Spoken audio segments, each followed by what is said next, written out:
JDS ಕೋಟೆ ಹಾಸನದಲ್ಲಿ HDK ಗುಡುಗು. ಕೈ ಸರ್ಕಾರದ ವಿರುದ್ಧ ಎಚ್ಡಿಕೆ ಗ್ಯಾರಂಟಿ ಸಮರ. ಇದು ಜೆಡಿಎಸ್ ಕೋಟೆ ಹಾಸನದಲ್ಲಿ ಎಚ್ಡಿಕೆ ಗುಡುಗಿದ್ದಾರೆ. ಗ್ಯಾರಂಟಿ ಸರ್ಕಾರದ ಸಮರ, ಗ್ಯಾರಂಟಿ ಸರ್ಕಾರದ ವಿರುದ್ಧ ಸಮರ ಸಾರಿದ್ದಾರೆ. ಈಗ ಗ್ಯಾರಂಟಿ ಹೊರೆ ಎಂದ ಡಿಕೆಶಿ ಕಾಲೆಳೆದ್ರು ದಳಪತಿ. ಕಾಂಗ್ರೆಸ್ ಗ್ಯಾರಂಟಿ ಯೋಜನೆ ಬಗ್ಗೆ ಎಚ್ಚರಿಕೆಯಿಂದ ಇರಿ. ಕರ್ನಾಟಕ ಆರ್ಥಿಕವಾಗಿ ಚೆನ್ನಾಗೇ ಇದೆ ಅಂತ ವ್ಯಂಗ್ಯವಾಡಿದ್ರು. ಆದ್ರೆ ಜನರ ತೆರಿಗೆ ಹಣವನ್ನ ದುಂದು ವೆಚ್ಚ ಮಾಡುತ್ತಾರೆ. ಸಾಲ ಮಾಡಿ 5 ಗ್ಯಾರಂಟಿ ಯೋಜನೆಗಳನ್ನ ಕೊಡ್ತಿದ್ದಾರೆ. ತಾಯಂದ್ರೆ ಮುಂದೆ ಇದನ್ನ ನೀವೇ ತಿರಸ್ಕರಿಸಬೇಕು. ಇಂಥ ಯೋಜನೆ ಬಗ್ಗೆ ಯೋಚನೆ ಮಾಡಿ ತೀರ್ಮಾನವನ್ನ ಮಾಡಿ. ರಾಜ್ಯದಲ್ಲಿ 76,000ಕ್ಕೂ ಹೆಚ್ಚು ಶಿಕ್ಷಕರ ಹುದ್ದೆಗಳು ಖಾಲಿ ಇವೆ. ಸರ್ಕಾರ 3 ವರ್ಷದಲ್ಲಿ ಒಂದೇ ಒಂದು ಉದ್ಯೋಗವನ್ನು ಸಹ ಕೊಟ್ಟಿಲ್ಲ. ಯುವಕರು ಕೆಲಸಕ್ಕಾಗಿ ಅಲದ್ರೂ ಕೂಡ ಅದನ್ನ ನೋಡಿದ್ರೆ ಬೇಸರ ಆಗುತ್ತೆ. ಬಟ್ ಸರ್ಕಾರದಿಂದ ಯಾವುದೇ ಕ್ರಮ ತೆಗೆದುಕೊಂಡಿಲ್ಲ. ಹಾಸನ ಜನ ಬುದ್ಧಿವಂತರು. ಯಾರನ್ನ ಗೆಲ್ಲಿಸಬೇಕು ಅಂತ ನಿಮಗೆ ಗೊತ್ತಿದೆ.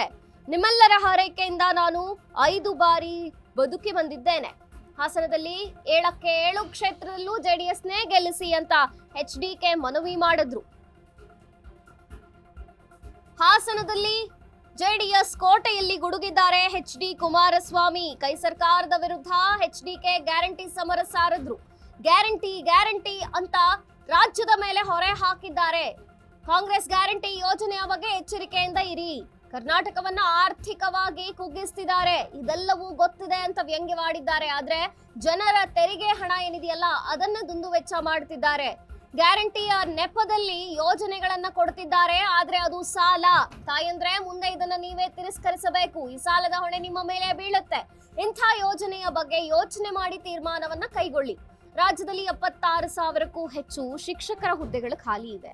ಕರ್ನಾಟಕ ಸರ್ಕಾರದಲ್ಲೇ 3 ವರ್ಷದಿಂದ ಒಂದೇ ಒಂದು ಉದ್ಯೋಗವನ್ನು ಸಹ ಇವರು ಭರ್ತಿ ಮಾಡಿಲ್ಲ. ಉದ್ಯೋಗವನ್ನ ಕೊಟ್ಟಿಲ್ಲ. ಆಲ್ಮೋಸ್ಟ್ 76,000 ಶಿಕ್ಷಕರ ಹುದ್ದೆಗಳು ಖಾಲಿ ಇರುವಂತದ್ದು. ಸರ್ಕಾರ ಯಾವ ಒಂದು ಉದ್ಯೋಗವನ್ನ ಕೊಡುವಂತಹ ಯೋಜನೆಗೂ ಕೂಡ ಮುಂದಾಗ್ಲಿಲ್ಲ. ಮೊನ್ನೆ ಕೂಡ ಧಾರವಾಡದಲ್ಲಿ ಪ್ರೊಟೆಸ್ಟ್ ನಡೀತು, ವಿದ್ಯಾರ್ಥಿಗಳ ಪ್ರೊಟೆಸ್ಟ್. ಈ ವಿಚಾರವಾಗಿಯೂ ಕೂಡ ಸರ್ಕಾರ ಇಷ್ಟು ದಿನಗಳ ಕಾಲ ಅಂದ್ರೆ ಅಧಿಕಾರಕ್ಕೆ ಬಂದು ಆಲ್ಮೋಸ್ಟ್ 3 ವರ್ಷವಾದ್ರೂ ಯಾವ ಹುದ್ದೆಗಳನ್ನ ಭರ್ತಿ ಮಾಡೋಕ್ಕೂ ಮುಂದಾಗ್ಲಿಲ್ಲ. ಹಾಸನದ ಜನ ನೀವು ಬುದ್ಧಿವಂತರು. ಯಾರನ್ನು ಗೆಲ್ಲಿಸಬೇಕು ಅಂತ ನಿಮಗೆ ಗೊತ್ತಿದೆ. ನಿಮ್ಮೆಲ್ಲರ ಹಾರೈಕೆಯಿಂದ ನಾನು ಇಷ್ಟು ಬಾರಿ ಬದುಕಿ ಬಂದಿದ್ದೀನಿ. ಇನ್ನು ಮೇಲೂ ಕೂಡ 7ಕ್ಕೆ 7 ಕ್ಷೇತ್ರಗಳು, ಹಾಸನದ 7 ಕ್ಷೇತ್ರಗಳಲ್ಲೂ ಕೂಡ ಜೆಡಿಎಸ್ ಅನ್ನೇ ಗೆಲ್ಲಿಸಿ ಅಂತ ಮನವಿ ಮಾಡಿದ್ರು ಎಚ್ಡಿ ಕುಮಾರಸ್ವಾಮಿ.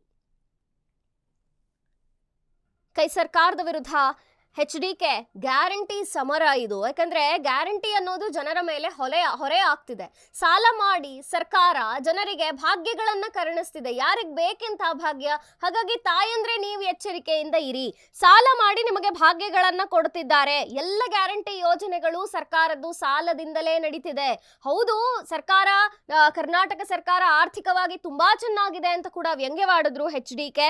ತಾಯಂದ್ರೆ ಇನ್ಮುಂದಾರ ಯೋಚಿಸಿ ತೀರ್ಮಾನವನ್ನ ಕೈಗೊಳ್ಳಿ. ಯೋಚಿಸಿ ಯಾರಿಗೆ ಮತ ಹಾಕಬೇಕು ಅನ್ನೋದನ್ನ ಗಂಭೀರವಾಗಿ ಪರಿಗಣನೆ ಮಾಡಿ ಮತ ಹಾಕಿ. ರಾಜ್ಯದಲ್ಲಿ 76,000 ಶಿಕ್ಷಕರ ಹುದ್ದೆಗಳೇ ಖಾಲಿ ಇದೆ. ಇನ್ನು ನಾನಾ ಇಲಾಖೆಯಲ್ಲಿ ಆಲ್ಮೋಸ್ಟ್ 3 ಲಕ್ಷ ಹುದ್ದೆಗಳು ಖಾಲಿ ಇದೆ ಅನ್ನುವಂಥದ್ದು. ಹಾಗಾಗಿ 3 ವರ್ಷದಲ್ಲಿ ಯಾವ ಒಂದು ಹುದ್ದೆಯನ್ನು ಭರ್ತಿ ಮಾಡಕ್ಕೆ ಸರ್ಕಾರಕ್ಕೆ ಆಗ್ಲೇ ಇಲ್ವಾ? ಅದಕ್ಕೆ ಮುಂದಾಗ್ಲಿಲ್ಲ ಸರ್ಕಾರ ಅನ್ನೋದಕ್ಕೆ ಕಾರಣವಾದ್ರೂ ಏನು? ಬರೀ ಸಾಲದ ಸರ್ಕಾರವಾಗಿ ಗ್ಯಾರಂಟಿಗಳ ನೆಪ ಮಾಡಿಕೊಂಡು ಜನರ ಮೇಲೆ ಸಾಲ ಹೊರೆ ಹಾಕುತ್ತಿದೆ ಸರ್ಕಾರ. ಹಾಗಾಗಿ ಹಾಸನದಲ್ಲಿ ಮುಂದೆ ಚುನಾವಣೆ ಬಂದಾಗ ಯಾರನ್ನು ಗೆಲ್ಲಿಸಬೇಕು ಅನ್ನೋದು ನಿಮಗೆ ಗೊತ್ತಿದೆ. ಹಾಸನದ ಜನ ಬುದ್ಧಿವಂತರು. ಹಾಗಾಗಿ ಜೆಡಿಎಸ್ನ ಗೆಲ್ಲಿಸಿ ಅಂತ ಎಚ್ಡಿ ಕುಮಾರಸ್ವಾಮಿ ಮನವಿ ಮಾಡಿದ್ರು.